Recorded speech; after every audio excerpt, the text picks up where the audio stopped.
Last వీడియోస్లో మీరు చెప్పాను కదా ఇట్లా బార్బిక్యూకి అయితే వచ్చాము అని. ఇక్కడికి వచ్చిన తర్వాత స్టార్టర్స్ అయితే తిన్నాము మంచిగా. స్టార్టర్స్ అయితేనే మంచిగా ఉంది. ఇదంతా ఫుడ్డు కర్రీస్ ఏం బాగోలేదు. ఎందుకంటే అస్సలు వేడి లేదు. నాకైతే అస్సలు చిరాకు వచ్చింది. నాకైతే అస్సలు అంటే అస్సలు నచ్చలేదు.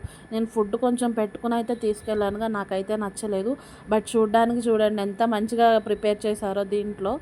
నాకైతే అనిపించింది ఎందుకు ఇట్లా చేశారు అని. మేమైతే చెప్పాము వేడిగా లేదు భయ్యా అని చెప్పినా సరే వాళ్ళు పట్టించుకోలేదు. జస్ట్ పేరుకే ఇట్లా చెప్తారు. ఎందుకు ఇట్లా చేస్తారో అర్థం కాదు. ఎందుకంటే ఆకలితో వస్తాం కదా ఎవరైనా సరే, అందరినీ పట్టించుకోవాలి కదా. ఇలా చేస్తే చాలా డిసప్పాయింట్ అయ్యాము. ఫుడ్ విషయంలో అయితే స్టార్టర్స్ అయితే బాగా తిన్నాము. ఇదైతే నేను చెప్పగలను. Gulab jam with ice cream అయితే మంచిగా తిన్నాము. మీరు కూడా చూడండి, ఎంజాయ్ చేస్తారనుకుంటున్నాను. మీరైతే బార్బిక్యూకి వెళ్ళినప్పుడు చూడండి ఎంతవరకు తినాలి అనేది చూసుకుని తినండి. ఎందుకంటే ఇట్లా ఫుడ్ అయితే మంచిగా ఉన్నప్పుడు స్టార్టర్సే బెటర్ మనకి.